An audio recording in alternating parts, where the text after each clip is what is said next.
So yeah, okay. So the 4-0 player is going to be more consistent, at least in terms of rallying. Getting the ball back in the court.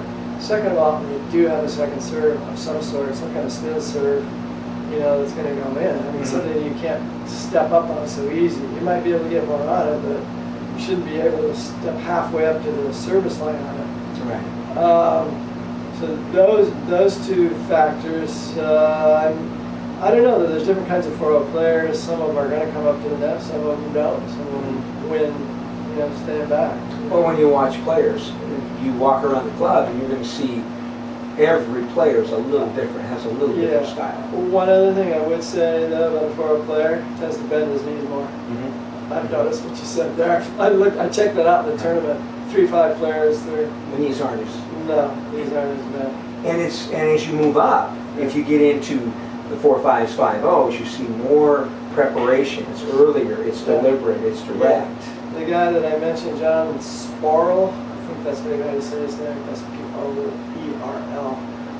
Very low to the ground, because he's always trying to take the ball in the rise. It was that German kid who was really low to the ground too. Right.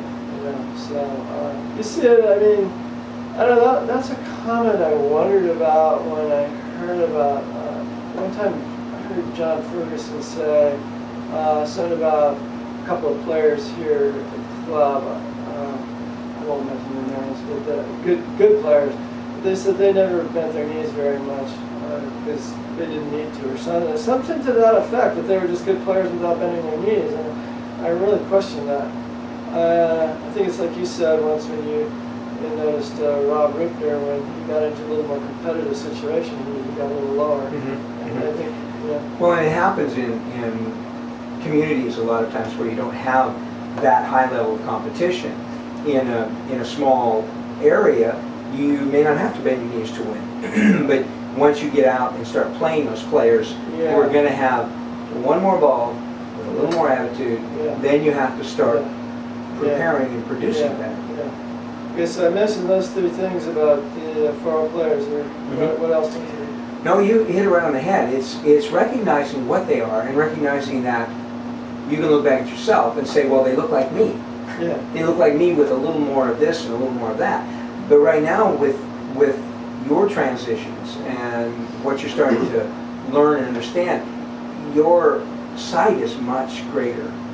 And that's what we've been looking for, is for you to, through some struggles, for you to open up your vision a little bit more to say, well, there was 7 balls, maybe 5, that could have turned that match completely around. Well, you hit 2 of those overheads in the court. You still miss 1, but you hit 2 of them in the court somewhere. There's a change. So all those minor changes create major changes in what your opponent feels a lot of times. Because now instead of them, like we said, you're up 5-3 instead of now at 4-all. And those are big changes in the game. And it's not that you're looking and saying, oh, this is a major point. Yeah. It isn't that at all. It's just recognizing you play each point with a purpose. And you don't think through the points, you play them, and that's what you're starting to do. When you think, sometimes we don't play the points accurately enough because we're not feeling them yet. In terms of the tournament, I don't, they supposedly put 4-5, 4-0 together, but I think it was a relatively weak field. I think some of the players in there were definitely not 4-0. Compared to what we've had before, they're right. Riley actually won the 3-5s, I think it was in the fall open. Last year, I think he might have won the 3-5s, or the spring.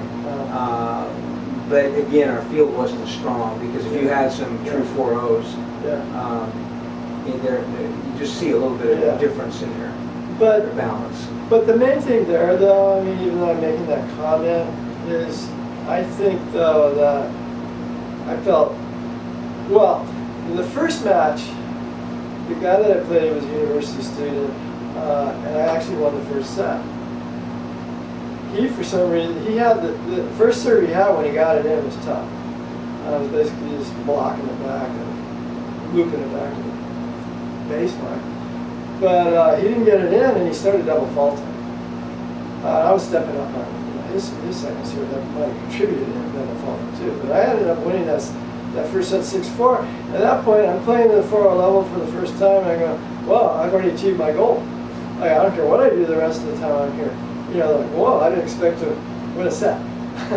So, then I lost the next 2 sets at 0-2. But, what I was going to say is, though, that, I think I feel fairly comfortable there. I think I can compete with most of those guys. Now, the guy that ended up winning it, maybe below me off the court pretty bad, I don't know. But I don't think so, because his strokes, a lot of top spin, just not a lot of pace. It's actually Skyler. He ended up beating Ferguson. Ferguson has an interesting game, but I don't know, he doesn't have much on any of his balls. His backhand slice is left-hander. Left-hander, too. So, but Pearson and my son-in-law ended up losing to Skyler. That Skyler had a lot more competitive experience than Josh. Well, and that's back to looking at player types again.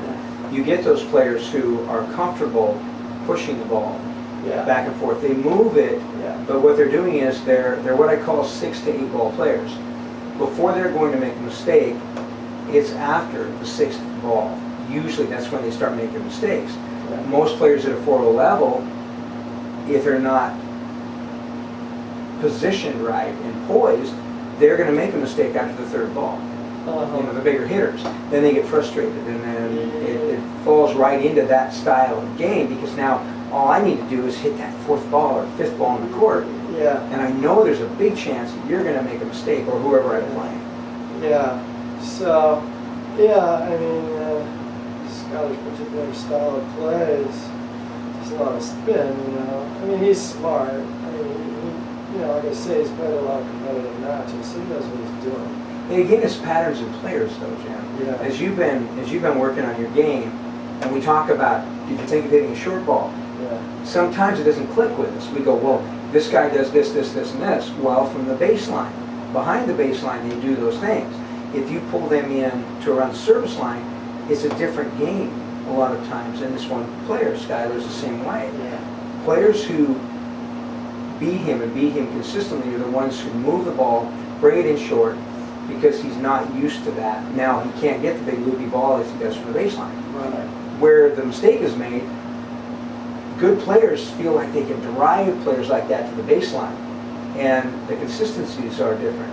If you're looping the ball even down the middle as opposed to driving it, your consistencies getting it in the court are going to be higher by looping than it will by the drive. So then you have to set yourself up to perform and play against players like that. So you have to do both. You get some looping, and then you get the drive when it's appropriate. So you get that penetration and throw them off. This is Eldon. Yes. Yeah, that works.